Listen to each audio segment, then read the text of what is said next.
Continuing on with these awful new coworkers, Arata's invited to come along with Satoru to help him on another case he's working. That night on his way home, Arata sees the kid he saved from last week's sleep demon, who for some reason is dressed just like his attacker.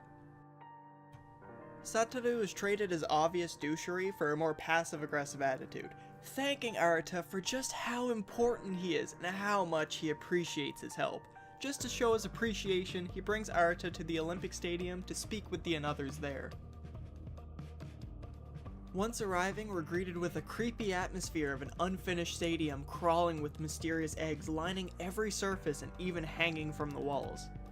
After taking a look inside, I feel like throwing up. The eggs hold little humanoid moth babies. Great, one of my biggest fears and a horrible creature. And moths are pretty nasty too.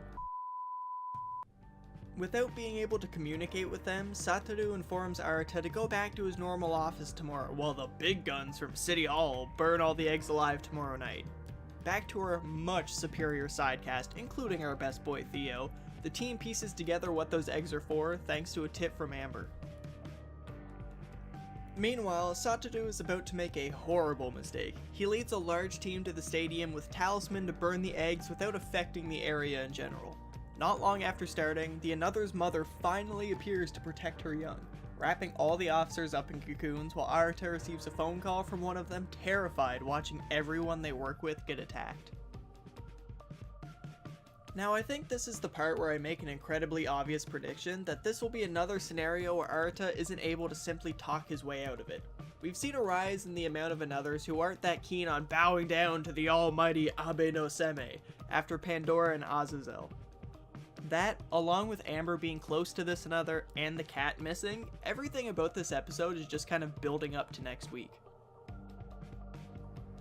Of course, I could be wrong, and the Silk Mother could be super chill and just apologize, let everyone go, and move on. But considering this silk is being made for a party of the gods, it's unlikely pitiful human desires are on their priority list, especially after watching humans burn her children. Unless maybe a previous Another comes to vouch for Arata and pay him back for helping them in the past. Either way, this week's episode is continuing to liven up the story with more serious cases as opposed to older, lighthearted, whimsical episodes, and I'm excited to see what happens next week. Thanks for watching. Check your screen for the Midnight Occult playlist and a video YouTube seems to think you'll dork out over, or check the description for anything else you need. Well, peace weebs.